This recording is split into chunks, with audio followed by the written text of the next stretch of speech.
Good morning, Patreon. Good morning. Do you even food fatigue, bro? If it's windy, you're welcome. Because it's been 9,000 degrees here, and this morning it's not. With 900% humidity. With 900% humidity. These are facts. Listen, the science is settled. It's been 9,000 degrees with 900% humidity. And this morning it's not. And Yes. there's an actual nice Some breeze. coolness. So, you're welcome. We don't apologize for the weather around here, unlike the rest of the planet.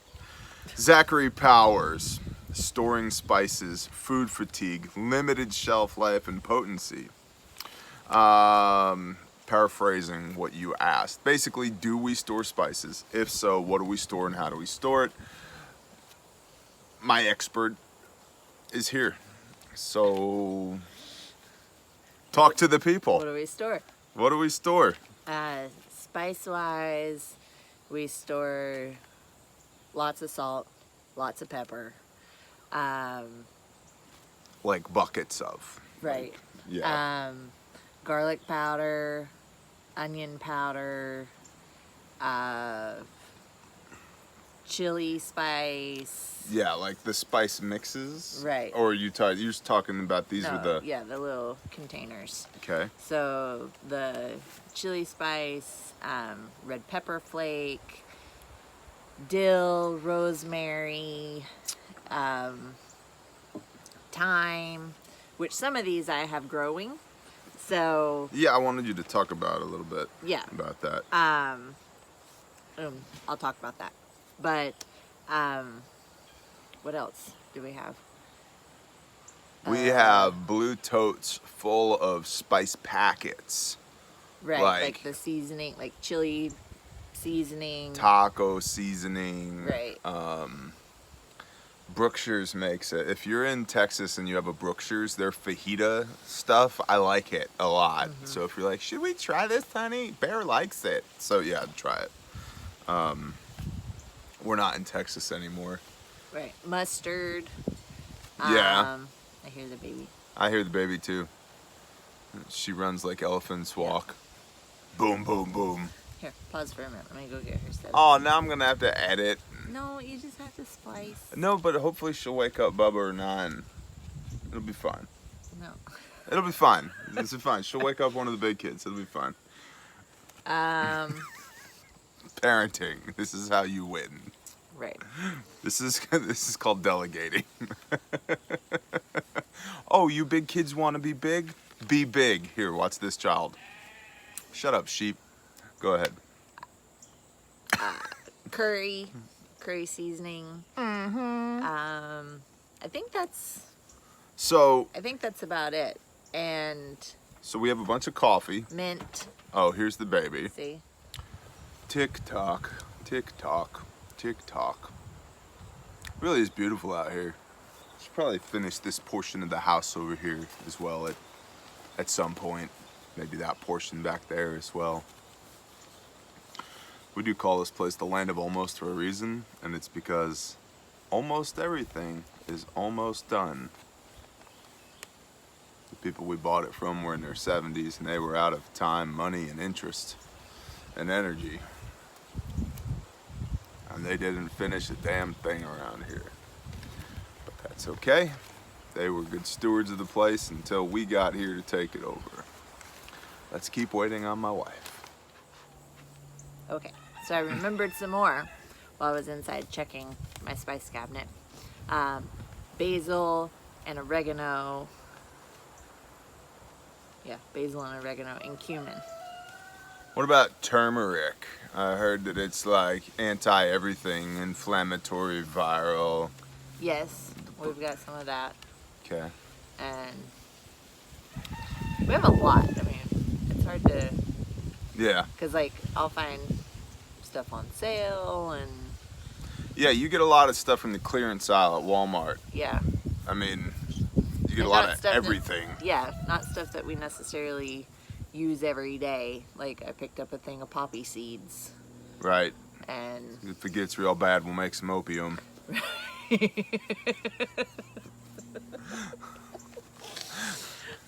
Right? I don't know. Right. What else? Sage. You can make bagels. Yeah.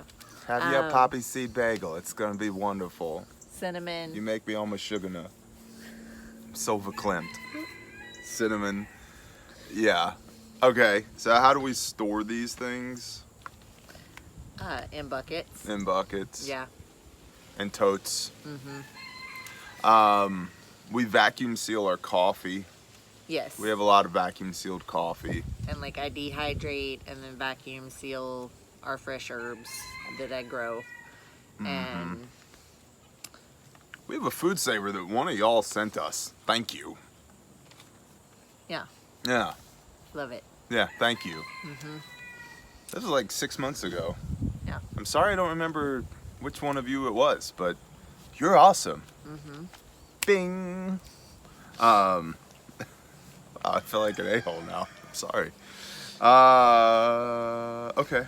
But I store like I buy things that we don't necessarily use every day for the event that we get tired of eating the same stuff, and it's like, okay, well, we can make something different. Yeah. And Caribbean jerk meatloaf. right. I don't know. Something. So, food boredom wise, for me is not like, I'm like, I don't have that issue either. Like, the way I'm like, look, eat it or die. Pick one. Like, and that's what I tell my kids at dinner too. I'm like, eat it or die. I mean, Dad loves you, but eat it or die. Yeah. You know. Whereas I'm like, I can literally eat the same thing for like a month, and then switch to something else and eat that for a month. Yeah. And so I don't require a whole lot of difference. I think it's a good thought process to go through to be like, what are we going to eat? Are we going to get bored of it? And yeah, I think that's good. But Yeah. I do think that you can get stuck on paralysis by analysis of like, we can only have meatloaf 16 times in the calendar year before people get, who cares? Eat Yeah. it or die. It's like, praise the Father, we have meatloaf. Not, oh, I hate this meatloaf. It's like, okay, guess what? You're not going to eat meatloaf then. And tomorrow, I guarantee you, whatever it is we're having for dinner, you're going to eat. Because you're not getting another meal until Right. tomorrow night. But that's the important, like, that's why I pressure can various types of meat. So that we're not always eating ground meat. Like, we've got some Stew meat. stew meat that we can cook with. But there's a little tiny bee over here, and I'm murdering it with my stack of paper. But, you know, because like buying canned meat from the store, basically all you're gonna get is like shredded. Shredded chicken, shredded beef, and that's it. So that's why I like pressure canning meats in particular, is because you can get a lot of different types and textures with that, which will add to the variations that you can make. I'm just going to kill a sheep and eat it. Just Yeah. like, But hey, we're y'all. gonna can it too. Yeah. Just like, hey, you all hungry? Like, Dad, I don't want any more sheep. Like, good. Dad does. Dad's hungry. Grow your own. Talk a little bit about that. Because, like, we have herb gardens. Right. So I've got a couple of different varieties of mints. Mints are invasive, right? They're not invasive. They take like, over, they spread. propagate. Yes, they spread. I don't know. So they need to have kind of their own little area. Shut up, T. Stay in your lane. Got Right. it. But mint is a great flavoring for lamb, fish. You can use it with poultry. But it's also good for drinks, like flavor your water. Or whiskey. Have some tea. Exactly. Brush your teeth with it. Brush your teeth with it. Yeah. Roll it up and tuck it as a pinch, because Yep. there's no more chewing tobacco, because the world's ended. I told the Patriot Plumber I'm gonna figure out how to dip pine needles, because we will never run out. Like, I'm gonna make a whole, like, T's custom pine chew, longleaf pine chew, because non-issue. Well, I mean, that brings up a good point too. I mean, like pine needles, you can steep and make pine needle tea, Heck yeah. and mixed with honey, it is delicious. Extremely high in vitamin C Yeah. as well. Which we're gonna come to foraging and wild edibles in a minute. Right. So we'll come back around to that. But those you have to use kind of fresh. Like you can't. Yeah, we go and just get them off the tree, not Right. off the ground. Yeah. But so you have herb gardens, and we have all these herbs that you grow. Right. And as long as the goats don't get in the herb gardens, homestead, not petting zoo. Right. Okay. But we've got basil, oregano, thyme, Basil. sage, like regular sage, pineapple sage, dill, fennel, Horseradish. horseradish. I feel like I'm forgetting something. We got lots. Right. And so we picked those. You got stuff hanging up upside down in the house drying right now. Right. Right. That's goldenrod. Goldenrod. I ain't Which you touching don't that really one. necessarily cook with, but it's great for teas. You can make Tinctures. tinctures with it, salves, oil, that sort of thing. So, and the same with like the other herbs, like you can use those medicinally as well as culinary-y. That's the word. Yeah. That's the word. Culinary E. Good one. Culinary-y. Good one. And a lot, like some of them I have growing in pots, some of them I have in the ground, some of them I have just kind of wild. Crushed peppers are good as well, medicinally and for seasoning food, like hot peppers or even just sweet peppers. Peppers are fairly easy to grow. They're kind of similar to tomatoes like that, where like if you can dig a hole and plant a seed, you'll probably get a pepper plant to come up. So Lemons, like don't throw away your peels right. when you prepare something with lemons, zest them and dry them, and then you can either just leave the zest whole or you can crush it up and powder it, and then you've got lemon powder. You can do the same thing with tomatoes, like your tomato remnants, you can dry those, crush them up, have tomato powder that you can use as flavoring. Pretty much a lot of stuff, like you can dry it and crush it. Same thing with peppers. Or make fruit leather. Make fruit leather. Okay, and what about wild edibles? Like, and I don't mean like mushrooms and stuff like that, so people can trip and, you know, talk to the clockwork elves. I mean, like, what in your area, Mr. Zachary Powers, exists that you can season your food with or eat in general that's one less thing that you gotta stock? Like green onions, wild onions, I think they're everywhere. Yeah. I think at the North Pole there are wild green onions. Like they're everywhere. Yeah. If you know what to look for. Wild garlic. Wild garlic. Wild asparagus. I mean, there's everything. I'm Elderberries. elderberry. I'm doing a thing for a client that, luckily, because Monica's totally BA, she was able to condense down 700 pages of pics and text down to 300 pages of wild edibles in one county, in one state. Yeah.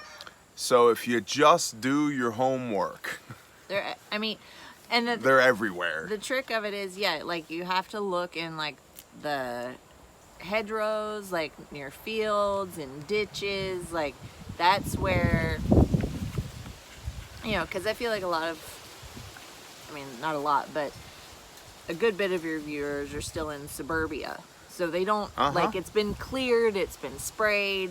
You don't have stuff growing wild. Volunteering, yeah. Right. So go out for a drive, get out in the country and start looking. Yeah, ditches and hedgerows. You're absolutely right. And you will find a plethora of stuff. Oh my! We go down the road and she starts slowing. I'm like, "What are you doing?" She's like, "Sand plums." I'm like, "Who cares? Let's go. We gotta go." She's like, "But the sand plums are almost ripe." I'm like, "They're not our sand plums." She's like gonna come back and guerrilla warfare these sand plums. You know, 3 a.m. She's out there. You're like, this is Hommy to base. Sand plums are good to go. We're moving in now. Yeah, roger that, Hommy. Go ahead. Yeah. So, look in the ditches and the hedgerows, but not while you're driving. Because her version of distracted driving is sand plums. Oh, blackberries. Oh, I think that's a verbelia. I'm like, Wild grapes. Wild grapes. Yep. Passion flower. Yep. So. Sumac. Sumac. Yeah. Not the poison stuff. No. Which, again, do your research. Right. Which is typically only found by water. Poison sumac? Yeah. And it has white berries. But there's lots of other edible sumacs that are quite flavorful. Indeed. So let's put a bow on this thing. Salt and sugar pretty much last forever. In buckets. Salt especially. They will tend to clump up. Hit them with a hammer. Unclump them. Get yourself a mortar and pestle for just life. They're good to have. We have grinders as well, hand grinders for doing the grindy things. All the other stuff, the packets and the bottles live in buckets and totes. Right. And then like we not freeze dry, but vacuum seal some stuff, like especially coffee, stuff like that, which isn't really a spice, but it definitely It can be. I mean, yeah, but I mean, think about food fatigue. yeah. Forget food fatigue. You don't want to know me. You don't want to know us when there's no caffeine around. So, like, that's life fatigue. So, consider growing your own and then drying them and processing them. Right. Even if you have to do planters. Yeah. Like, herbs are generally fairly easy to take care of and maintain. Put them on the windowsill in your apartment. Yeah, I've got them inside.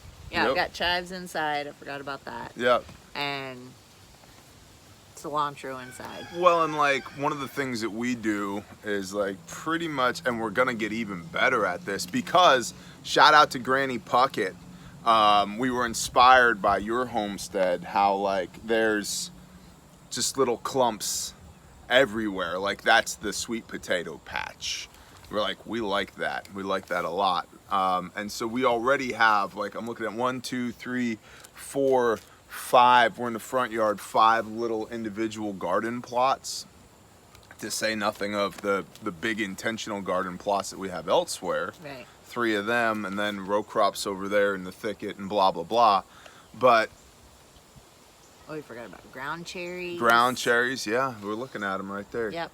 So, but point being that, like, you can make room in your landscape everywhere, and we have, and we are everywhere. Like Yep. I'm looking at a little patch of asparagus right here, and then next to that's an herb garden, and then over there we've got ground cherries, and was that watermelon? Watermelon, cantaloupe, and cucumbers. Watermelon, cantaloupe, and cucumbers, all crawly, viney things. And then over there, we've got a mint patch. And then on the other side of that, we had corn, but that recently got mowed. We've got the grapes. Great, yeah, we got grapes on a trellis over there. Like, it can be done. It can be done. And I think the big point is don't try and do it all on Tuesday. Right. I'm gonna go from nothing to 5 garden plots in my front yard on Tuesday. Yeah. Spread it out. Yeah. So cool. Got anything to add? No. Just, of course, stock what you're going to use the most of, but don't be scared to stock things that you're not necessarily going to use every day, because that will add. And goodbye.